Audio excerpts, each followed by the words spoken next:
saja menyempatkan diri beliau hadir di majlis ini sebagai alim Abu Bakar Rahman Segar,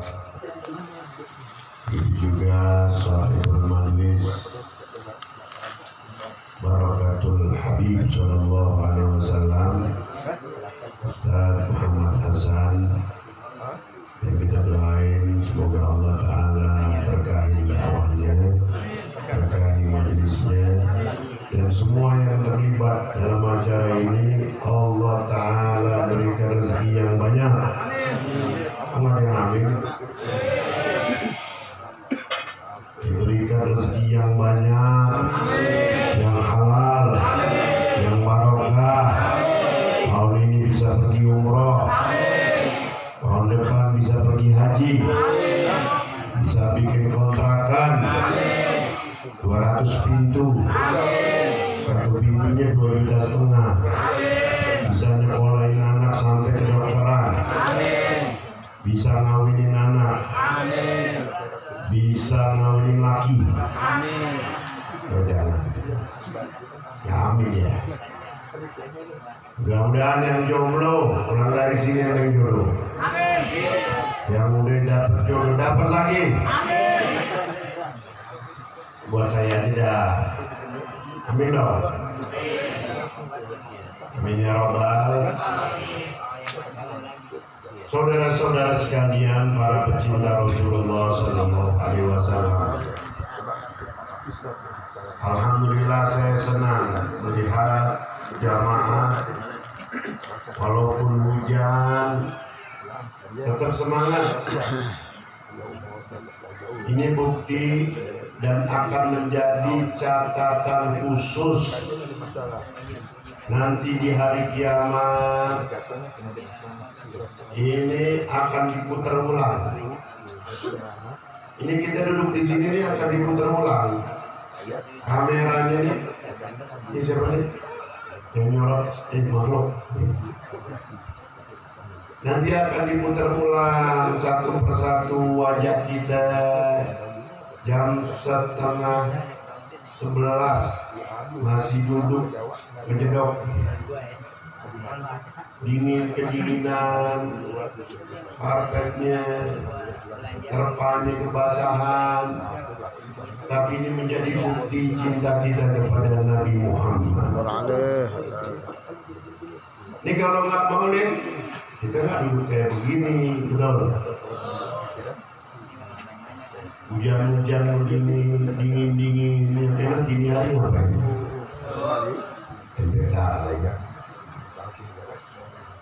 Tapi karena kita diundang, yang undang hakikatnya baginda Rasulullah. Allahumma shalli alaihi. Alasan panitia majlis ini hanya apa? Hanya wasilah. Makanya saya keluar sahibul qaul ini ingetin kepada kita, kasih tahu kepada kita, kalau kita diundang maulid, kalau kita punya waktu hadir. Kenapa? Hakikatnya yang undang kita adalah Nabi Muhammad. Orang yang datang maulid hajatnya pasti kabul. Amin. Amin. Apalagi yang bikin maulid, dia Ustaz Hasan, dia panitia. Ini Ustaz Hasannya lihat, makin tahun makin kurus. Doain ini nggak putus-putus. Oh ya. Bo, kalau saya panggil jawab ya. Bo, nah, nggak jadi. Tadi saya mau doain, lakinya kawinnya nggak jadi. Habis nyawa ya. Jadi kembali lagi, saya tidak ingin berceramah, tapi saya ingin memberikan satu wasiat, yang mana wasiat ini diwasiatkan kepada saya dari abah saya, dari Sayyidil Wali. Sayyidil Wali pernah bilang kepada saya, ya Ahmad, hai anakku Ahmad, hidup jangan cari yang aneh-aneh, jangan cari yang macam-macam, cari 3. Cari tiga. Mudah-mudahan kita bisa bawa pulang nih. Apa balik? Yang pertama cari selamat. Cari Selamat. Cari selamat. Dunia selamat, dunia selamat. Banyak orang selamat di dunia, tapi nggak selamat di akhirat. Ada orang selamat cuma sebentar doang, tapi lama ya di penjara dunia. Di dunianya aja nggak selamat. Tapi mudah-mudahan yang di penjara tobat selamat nanti di akhirat. Amin. Jadi hidup cari selamat. Ingat, Allah Ta'ala kasih tahu, "Faman zuhziha 'anil nar wa udkhilal jannah faqad faz." Siapa orang yang dihindari dari neraka, Allah masukkan dia ke dalam surga, faqad faz. Sungguh kata Allah, dia adalah orang yang beruntung. Makanya hidup cari apa? Jadi orang yang beruntung, orang yang selamat, orang yang beruntung. Di mana itu keberuntungan? Di mana keselamatan? Orang kalau mau selamat, ingat harus punya ilmu. Tadi saya di luar Habib Abu Bakar kasih tahu kita, ya, investasikan anak-anak kita. Jangan sampai anak kita tidak tutup usia, kita meninggal, lah bisa baca Al-Quran, walau ngerti agama. Ini sebenarnya musibah yang hakiki. Kita bangga anak kita dapat titel S1, S2, S3, urusan dunianya kita bangga. Yang kita kejar sebagai orang tua nominal dunia. Padahal nanti kita masuk alam kubur, anak-anak kita masuk alam kubur, nggak ditanya itu kita anak kita, keduniaannya, akademisinya, nggak ditanya. Tapi yang ditanya soal apa? Soal akidahnya, soal pengenalannya terhadap Nabi Muhammad. Apalagi ditanya soal nasab ba'alwi, nggak ada. Karena akan nanya soal nasab ba'alwi, sohe apa enggak? Yang ditanya manrob, cari semangat. Makanya ibu nangis dari sekarang kalau anaknya nggak bisa baca Quran. Nangis dari sekarang kalau anaknya nggak bisa sholat. Nangis dari sekarang kalau anaknya nggak bisa doain kita. Nangis dari sekarang kalau anaknya tidak bisa bakti kepada kita sebagai orang tua. Dari mana bisa bakti? Ilmu.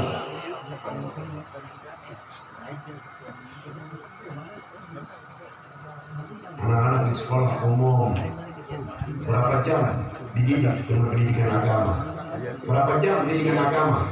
Ayo jawab. Setengah jam, 1 jam seminggu sekali, mendidik semuanya akhlak, tauhid dan lain-lain sebagainya, syariat agama. Mustahil anak itu bisa mendapatkan ilmu daripada ilmunya junjungan kita Nabi besar Muhammad. Makanya beruntung orang kampungan, Citayam, di sini banyak guru-guru. Katasan di sini ngajar di TV. Kita nggak mampu nih ngajarin alif bakar tuh, ya, ngajarin huruf hijau, nggak ngajarin Al-Quran. Kata saya di luar di TV salah.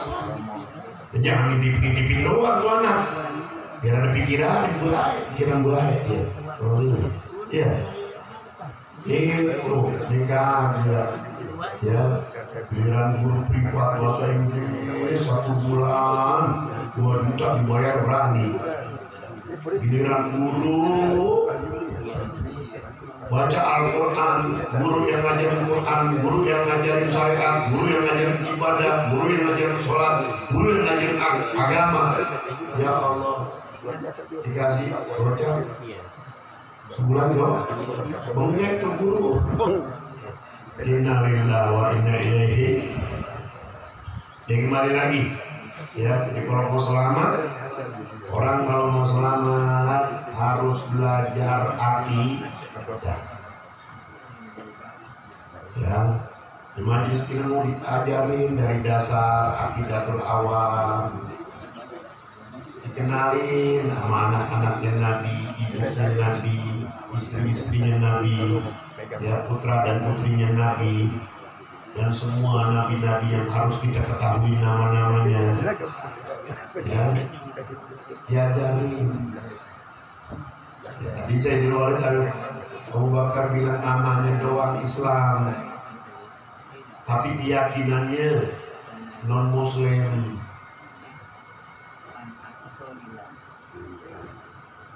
Kadang-kadang nggak sedikit dari umat Islam asal ngomongnya apa? Ngomong menandakan dirinya tidak mengerti akidah dan tidak belajar tauhid. Kita sering dengar kalau ada masalah curhat, aku udah pusing deh, gue serahin aja deh masalah gue ada di atas. Maksudnya di atas Allah. Memang Allah bertempat. Memang Allah ada di atas. Kalau Allah di atas yang menyangkut bawah. Di atas apa? Oke.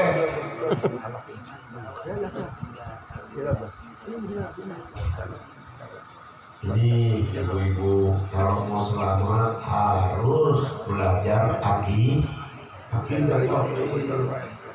ya. Ngaji kita mumpung di sini banyak guru-guru. Yang kedua, kalau mau selamat nggak cukup jadi orang Islam, nggak cukup mengenal la ilaha illallah Muhammadur Rasulullah, tapi apa? Wajib kita sholat, rukun Islam, ya kita laksanakan syahadatu an la ilaha illallah wa iqamis sholat. Orang Islam nggak sholat, neraka jahanam tempatnya. Mau siapa kek? Emang sholat punya bapak moyang loh. Islam begitu aja, ya nggak mau ibadatin Allah, nggak mau menyembah Allah, nggak mau sholat. Rasulullah yang udah dijamin masuk surga masih sholat sampai bengkak kakinya. Makanya sering saya katakan, ibu bapak boleh keras urusan sekolahannya, urusan pendidikan umumnya, tapi ibu bapak sebagai orang tua nggak pernah tegas, nggak pernah keras terhadap anak-anaknya yang meninggalkan sholat. Mau dijamin anak-anak nggak mau sholat sebelum ini. Bu, Pak, saya sampai masih remaja, sholat saya aja masih diperhatikan sama orang tua saya. Saya kalau dipanggil subuh oleh Sayyidul Wali almarhum Abah Ahmad Muhammad, sholat subuh, teriak tuh balik. Saya dengar saya di rumah, saya nggak bangun, adik-adik saya nggak bangun, nggak pakai 2 kali panggil, ambil botol air es 2 botol, diguyur saya sampai bangun, sampai sholat subuh. Saya mau tanya kira-kira yang hadir sebagai orang tua di sini, siap nggak guyur anak? Siap nggak guyur anak kalau nggak mau sholat subuh? Siap. Aku tuh mana? Ibu bapak, satu anggota keluarga, ade yang nggak sholat di rumah kita, siap rumah kita. Pantas rezeki kita seret. Oh, laki kita nggak sholat. Pantas rezeki kita seret. Musibah mulu. Yang satu anak belum kelar, cacar. Yang satu bengek. Yang satu merah-merah. Ada di musibah. Kenapa? Banyak yang nggak sholat di rumah itu. Sial. Oh, kalau nggak percaya silakan. Diamin deh. Kalau tadi saya jual bilang Al-Quran, rumah yang nggak dibaca Al-Quran kata Rasulullah, hadarat syaitan. Yang datang itu bukan malaikat. Rumah nggak dibaca Al-Quran, itu yang ada dalam rumah itu setan dulu.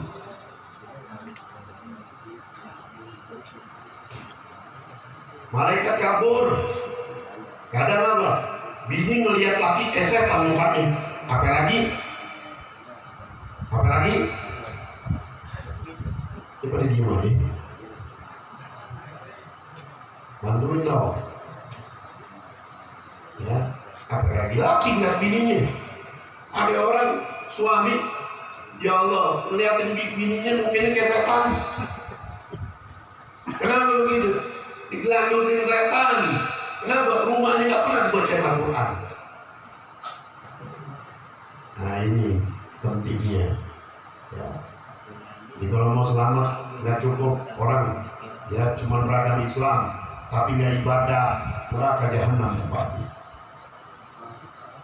Lebih baik Al-Imam Haddad mengatakan apa? Orang Islam, ya, dia Islam, dia nggak mau sholat, dia nggak mau zakat, dia nggak mau puasa Ramadan. Itu yang namanya puasa Ramadan, yang namanya sholat, ibarat anggota tubuh kita. Kalau orang nggak sholat, nggak punya pahala, mana bisa hidup?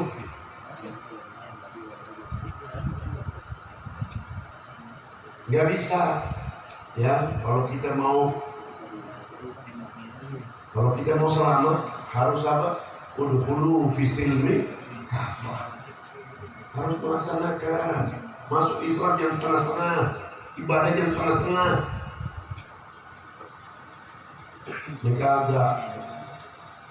ada orang ngaku Islam, sholatnya cuma setahun sekali, Idul Fitri doang. Ada nggak?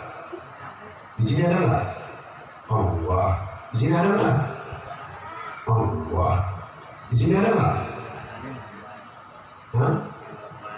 Jangan-jangan 5 meter dari sini. Sholatnya cuma setahun sekali, Idul Fitri doang. Masya Allah. Sholat wajib ora, puasa Ramadan ora, zakat ora, giliran Idul Fitri, ya Allah. Serebetan udah kayak kiai, pakai gomis kayak Ustaz Hasan, pakai lidah, pakai peci putih, duduknya di belakang khotib, sok pertama, gila nggak? Gila nggak? Kesal bener aja Pak Ul. Oh, lihat tuh. Mau ngapain deh? Ya. Kalau yang gadis boleh lewat, ya. Duduk aja, duduk aja. Saya ceramah kalah cuma 2 jam setengah. Iya. Jadi kembali lagi ingat ya.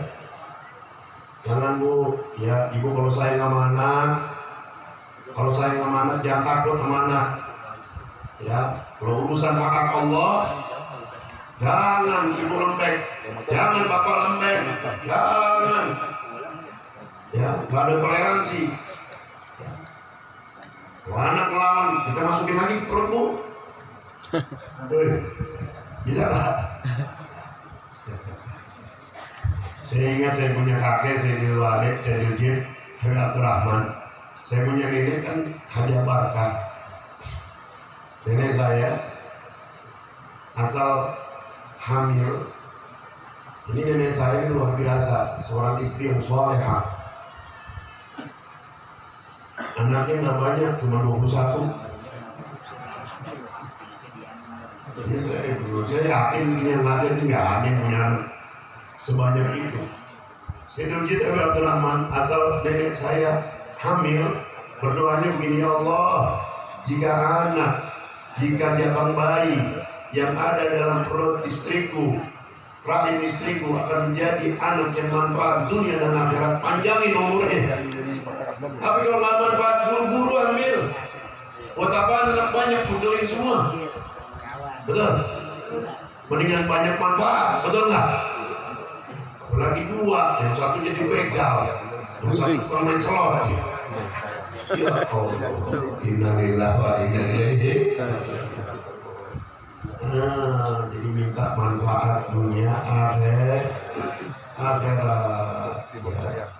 Kalau mau selamat tadi belajar akidah, kemudian ibadah, jangan tinggal, yang terakhir akhlak. Ini kan maulid, ya kita mau niru akhlak dengan Nabi kita Muhammad. Akhlak, ya Islamnya bagus, ibadahnya bagus, akhlak sama orang tua bejat, durhaka, mentang-mentang udah bisa ngasih nafkah, udah punya gaji, orang tua dijadiin babu, orang tua dijadiin nomor 11, bini nomor 1, bahlul.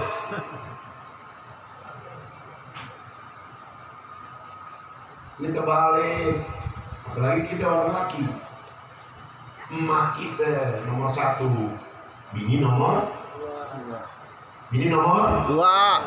Jangan dikit dong, takut bareng.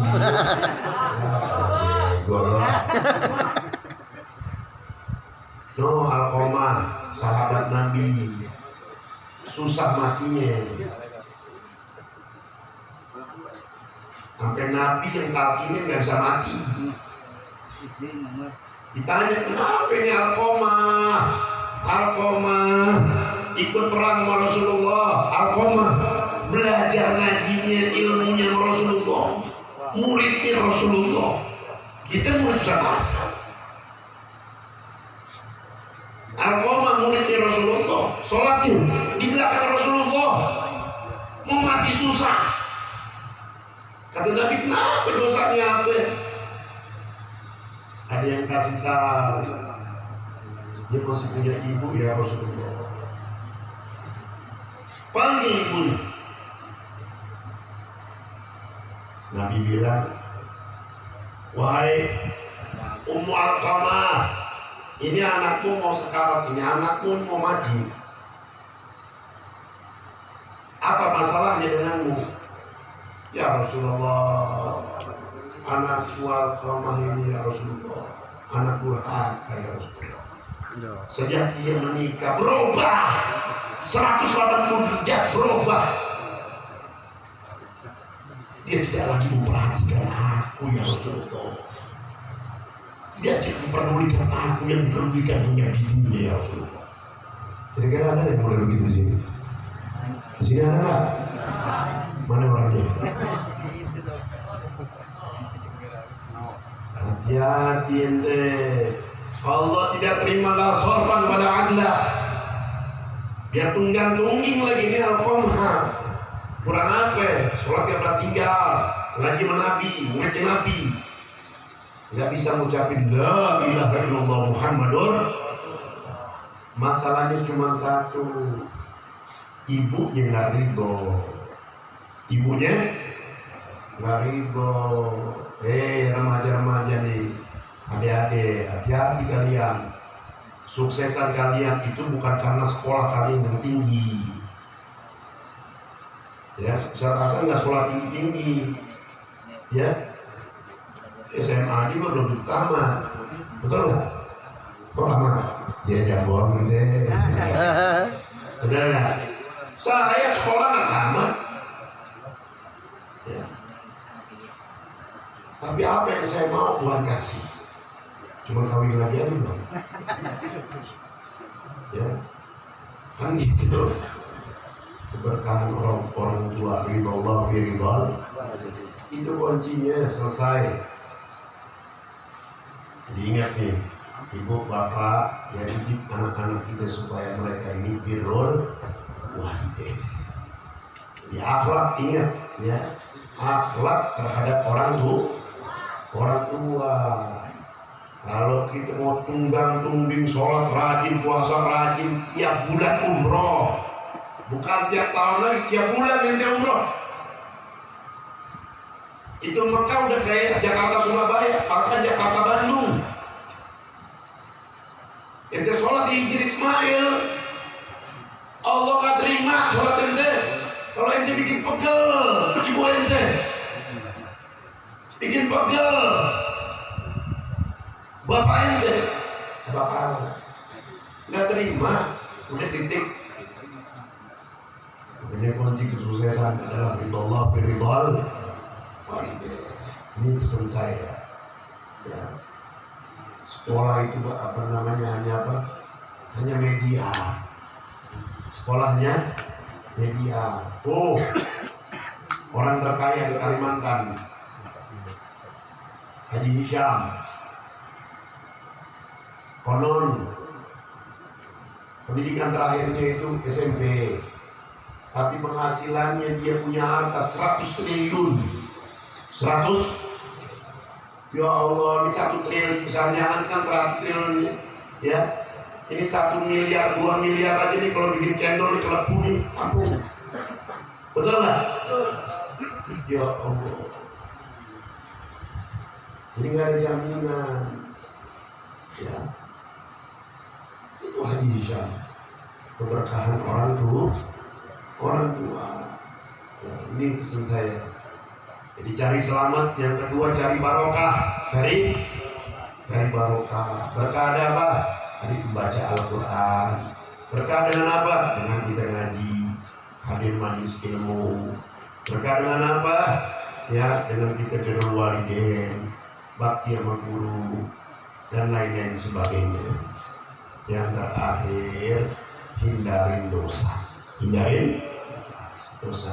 Kalau ada orang ngajak ngomongin orang lain, tinggalin. Pokoknya ada urusan yang kira-kira bakal jadi dosa, tinggalin. Ya, pakai lama lagi, jangan pasang status, ini baru benar dikit. Kita lihat ya Allah, ya, sampai qiyamul lail dipasang status. Alhamdulillah malam ini bisa dia mulai bersama Miswa. Iya.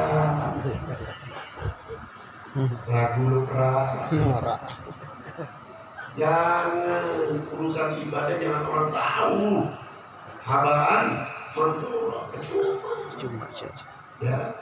Semua ibadah syarat daripada penyakit hati kecuali bersolawat kepada Nabi. Allah. Ya.